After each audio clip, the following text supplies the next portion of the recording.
আসসালামু আলাইকুম দর্শক বন্ধুরা, আশা করি সকলেই ভালো আছেন। দর্শক বন্ধুরা, আজকে চলে এসেছি টাঙ্গাইল জেলা বোয়াকুর থানা অর্জুনা গ্রামে মুসা ভাইয়ের বাড়িতে। তো দর্শক বন্ধুরা, মুসা ভাই পেশায় হচ্ছে একজন প্রান্তিক কৃষক। তো তিনি কৃষিকাজের পাশাপাশি একটি সুন্দর একটি ব্রাহ্মা ক্রস জাতের গরু লালন পালন করেছে। এই বাছুরটির বয়স হচ্ছে মাত্র 10 মাস। তো দর্শক বন্ধুরা, আমরা ভাইয়ের সাথে কথা বলবো দেশি গরুতে লাভ বেশি না উন্নত জাতের যে ক্রস ব্রিডের গরু রয়েছে সেগুলিতে লাভ বেশি, এবং এই গরুটা উনি এখন বিক্রি করতে চাইতেছেন। কত টাকা হলে বিক্রি করবেন সে সম্পর্কে বিস্তারিত জানাবো। বিস্তারিত জানতে আশা করছি সম্পূর্ণ সময় জুড়ে আমাদের সাথেই থাকবেন। আর ভিডিও ভালো লাগলে অবশ্যই লাইক কমেন্ট শেয়ার করবেন। আসসালামু আলাইকুম ভাই, ভালো আছেন? ওয়ালাইকুম সালাম, আলহামদুলিল্লাহ ভাই, আপনি ভালো আছেন? তো আলহামদুলিল্লাহ ভাই, ভালো আছি। তো ভাই আপনার পরিচয়টা দেন একটু। আমার পরিচয়, আমার গ্রাম হচ্ছে অর্জুনা, থানা বোয়াপুর, জেলা টাঙ্গাইল। আচ্ছা, আপনার নাম কি? আমার নাম হচ্ছে মোহাম্মদ মুসা। মুসা ভাই, কি কাজ করেন? আমি কৃষি কাজ করি। কৃষি কাজ করেন? জি। তো মাশাআল্লাহ, দেখতেছি খুব সুন্দর একটা গরু। হ্যাঁ জি। গরু লালন পালন করেন কত বছর যাবত? আমি গরু পালি আজ থেকে 10-12 বছর। 10-12 বছর যাবত? জি। আচ্ছা, গরুটা তো আমার দেখে খুব ভালো জাতের মনে হইতেছে। এটা কি জাতের গরু? এটা হচ্ছে বাহামা জাতের গরু। ব্রাহ্মা জাত? জি। আচ্ছা, আপনি ব্রাহ্মা সম্পর্কে ধারণা পাইলেন কেন যে ব্রাহ্মা জাতটা ভালো? আমি ধারণা পাইছি, আমার এক ভাই আছে ডাক্তার, হেতি আমার পরামর্শ দিছে, সেই পরামর্শ ভাবেই আমি এই বাচ্চাটা পাইছি। আচ্ছা, নাহলে তো এরকম গ্রাম এলাকায় এরকম জাতের গরু পাওয়া যায় না। জি। বা তারা জাত সম্পর্কে যারা কৃষি কাজ করে তাদের আসলে ধারণা নাই। না না না, আমাদের ধারণা নাই। আর গরুটা তো মাশাআল্লাহ যে সুন্দর, এই যে এটা হচ্ছে বলে গোরা ভাইয়া। জি জি। ঠিক আছে, খুরাটা যে সুন্দর। জি। মাশাআল্লাহ পাগুলিও খুব মোটা মোটা। জি। আচ্ছা, বয়সটা কতদিন এটার? এটার বয়স ভাই 10 মাস। মাত্র 10 মাস বয়স? জি। আচ্ছা, এখন দর্শক বন্ধুরা, 10 মাসে গরুটার ওজন আছে প্রায় 4.5 মণ। জি। মাংসের ওজন। জি। যেহেতু বাছুর, এটা তো আর মাংসের ওজনের বিক্রি হইব না। জি না, জি না। আর জাত হচ্ছে ব্রাহ্মা। জি। মাথাটাও খুব সুন্দর, গুলগাল। জি।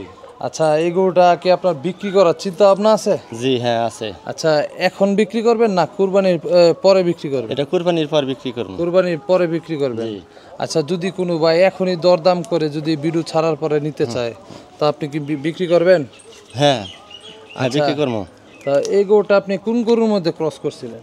এটা এটা আমার দেশি গাভীর মধ্যে করছি। দেশি গাভীর মধ্যে আপনি বীজ দিছিলেন? জি জি। আচ্ছা, মাশাআল্লাহ, তো ভালো পার্সেন্টেজ পাইছে। জি। আচ্ছা, এই গরুটা এখন 10 মাস বয়স। জি। খাবার রুচি কেমন? অনেক, আমি যা দিবেন তাই খাবো। যা দিব তাই খাইবেন? জি। সরি, যা দিবেন তাই খাইব? হ্যাঁ। মাশাআল্লাহ। তো আসলে দর্শক বন্ধুরা, না খাইলে হইব করতে, ঠিক আছে না? জি জি। খাইলে হইব। হ্যাঁ। কথায় আছে, আগের দিনে মুরব্বীরা কয় খাইতে পারলে কোনো অসুখ নেই। না না না। এই গরুটা আপনি এখন বিক্রির জন্য দাম কত টাকা চাইতেছেন? এখন বিক্রির দিকে দাম চাইছে 3.5 লাখ টাকা। 3.5 লাখ টাকা জি। দাম চাইতেছেন? জি জি। এখানে দরদাম করার সুযোগ আছে তো? হ্যাঁ অবশ্যই আছে।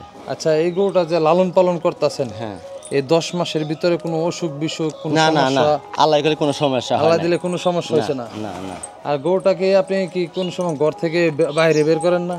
মাঝে মাঝে বাই করি, মাঝে মাঝে বাই করি না। আচ্ছা, মাঝে মাঝে বার করেন? জি। আচ্ছা, আমার পরামর্শ থাকবে, যেহেতু একটা জাতের গরু আর ব্রাহ্মা গরু হচ্ছে একদম ঠান্ডা গরু, ঠিক আছে? হ্যাঁ হ্যাঁ। আর এইসব গরু লালন পালন করতে হয় খোলা মেলা পরিবেশ। আসলে তো আমরা আসলে ওইরকম আচ্ছা, কৃষি কাজ করেন, অভিজ্ঞতা যাই নাই, করেন, আমরা ঠিক কাজে আছে? ব্যস্ত থাকি। হ্যাঁ।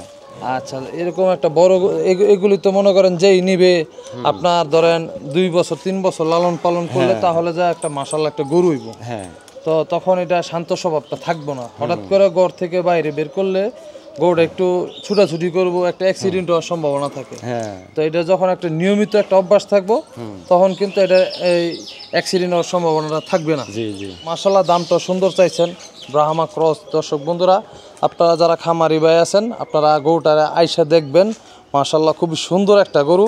এই যে আপনার এরকম প্রান্তিক খামারিদের ঘরে বর্তমানে এখন ঘরে ঘরেই বলা যায় যে ব্রাহ্মা গরু পাওয়া যাইতেছে। কোনো একটা সময় আসলে বড় বড় খামার ছাড়া ব্রাহ্মা গরুর চিন্তা ভাবনাটাও মানুষ করতে পারছে না। এখন যাদের হাত ধরে বাংলাদেশে এখন ব্রাহ্মা আসছে, এখন শুধু তাদের ঘরে কিন্তু সীমাবদ্ধ নাই। এখন আল্লাহর রহমতে সারা বাংলাদেশে প্রান্তিক খামারিদের ঘরে ঘরে ছড়াই গেছে। আপনার দেশি গরুতে বেশি লাভ না এই যে একটা উন্নত জাতের গরুতে বেশি লাভ মনে করতেছেন? এখন ভাই বাহামা গরুতেই লাভ বেশি। ব্রাহ্মা গরুতে লাভ জি বেশি? জি জি। এটাতে তো আপনার ধরেন বিদেশ থেকে যেগুলো আমদানি করে, হ্যাঁ জি। সেগুলিতে নিষেধাজ্ঞা দিছে, হ্যাঁ। ঠিক আছে? এটা কি আপনার মতে কি যুক্তিসঙ্গত না অযৌক্তিক করছে? এখন ভাই আমরা তো আসলে শিক্ষিত না, মূর্খ মানুষ। এখন আমার এক ডাক্তার ভাই হে আমারে রাস্তা দেখাইছে, সেই ডাক্তার ওইটা এবারে বলতেছি আইনা না। দিয়ে- ধরেন জি। আপনার একটা দেশি গরু 10 মাসে কখনোই আপনার এই ধরেন 4.5 মণ হইতো না। এটা এটা 2 বছরেও 3 মণ হবো না দেশি গরু, হ্যাঁ দেশি গরু কোনো অবস্থাতে একটা প্রান্তিক খামারি 10 মাসে আপনার এখন যদি মাংসের দামও বেচেন তো আপনি 1.5 লক্ষ টাকা বিক্রি করতে পারবেন। জি জি যদি একটা দেশি গরু আপনার সর্বোচ্চ 40 থেকে 50,000 টাকা বিক্রি করতে পারবেন। জি। এতে এতে করে একজন প্রান্তিক খামারি কিন্তু লাভবান হইতেছে। দর্শক বন্ধুরা, আমার মতে বাংলাদেশে এই যে উন্নত জাতের যে গরুগুলি আপনার যে একটা প্রাবন্ধিক প্রতিবন্ধকতা আছে ওইটা উঠাই দিলে আমার মনে হয় ভালো, এতে প্রান্তিক খামারিরা লাভবান হইব। এতে কি আপনি একমত? হ্যাঁ একমত। দর্শক বন্ধুরা, আপনারা যারা এই উন্নত জাত নিয়ে কাজ করতে চান আপনারা চাইলে এই গরুটা নিতে পারেন। মাশাআল্লাহ খুব সুন্দর গরু, আপনারা চাইলে এই গরুটা নিতে পারেন। মাশাআল্লাহ, এই যে দেখেন একটা গরু কিনতে গেলে কি কি দেখতে হয়, তার হাত পাও, খুর, হাইট, মাথা, কান, লেজ, মানে একটা বড় গরু পালার ক্ষেত্রে সব দিক দিয়ে 100 এই গরুটার কোয়ালিটি ঠিক আছে কিনা সেটা কিন্তু খামারিরা যাচাই করে। তো গুণগত মান যাচাই করলে মাশাআল্লাহ এটা 100তে 100ই পাবে। আপনার বাড়িতে যদি কেউ ঢাকা থেকে আসে, আইসা যদি গরুটাকে দেখতে চায় কিভাবে আসবে? আমার তো মোবাইল নাম্বার আছে, এই নাম্বারে যোগাযোগ করতে, যদি কল না দিয়ে যদি বাসে আসে কিভাবে আসবে? আপনার সাথে যোগাযোগ করতে পারবে। আচ্ছা, আমার সাথে যোগাযোগ করতে হবে। আচ্ছা ধরেন দর্শক বন্ধুরা, আমি উনার বাসাতে আসছি। প্রথমে আপনার গাজীপুর কোনাবাড়ি থেকে এই এলেঙ্গা বাস স্ট্যান্ড এসছি, সেখান থেকে বোয়াকুর থেকে সিএনজিতে অর্জুনা বাজার আসছি, সেখান থেকে ভাইয়ের বাসায় আসছি। আর আমরা যোগাযোগের জন্য আপনাদের নাম্বারটা বলে দিই। ভাই নাম্বারটা একটু বলেন। জি 01789297538।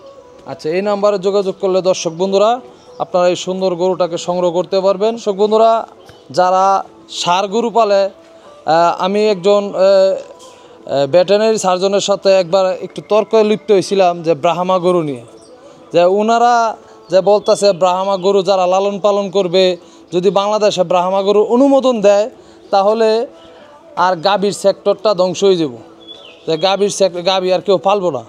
যারা গাভী লালন পালন করে তারা শুধু গাভী লালন পালন করে, তারা জীবনও ষাঁড় গরু পালন করতো না। গাভীর যে গাভীতে মজা পাইছে সে ষাঁড় গরুতে যেত না, যে ষাঁড় গরুতে মজা পাইছে সে গাভীতে দেব না। আপনারা যদি আমার সাথে একমত থাকেন অবশ্যই কমেন্ট করে জানায়েন। ভাই, আপনার সাথে কথা বলে ভালো লাগলো, এবং যে মাশাআল্লাহ যে সুন্দর গরুটা দেখছি এবং আপনি দেখাইছেন, মাশাআল্লাহ গরুটা দেখেও ভালো লাগছে। গরুটা খুব শান্ত সুষ্ঠ এবং মিশুক প্রকৃতির। আলহামদুলিল্লাহ। দোয়া করি যেন আপনি খুব সুন্দর একটা দাম পান, ন্যায্য একটা মূল্য পান। আপনার উত্তর ভবিষ্যৎ সফলতা কামনা করে আজকের মতো বিদায় নিচ্ছি। ভালো থাকবেন। আসসালামু আলাইকুম। ওয়ালাইকুম আসসালাম রহমতুল্লাহ।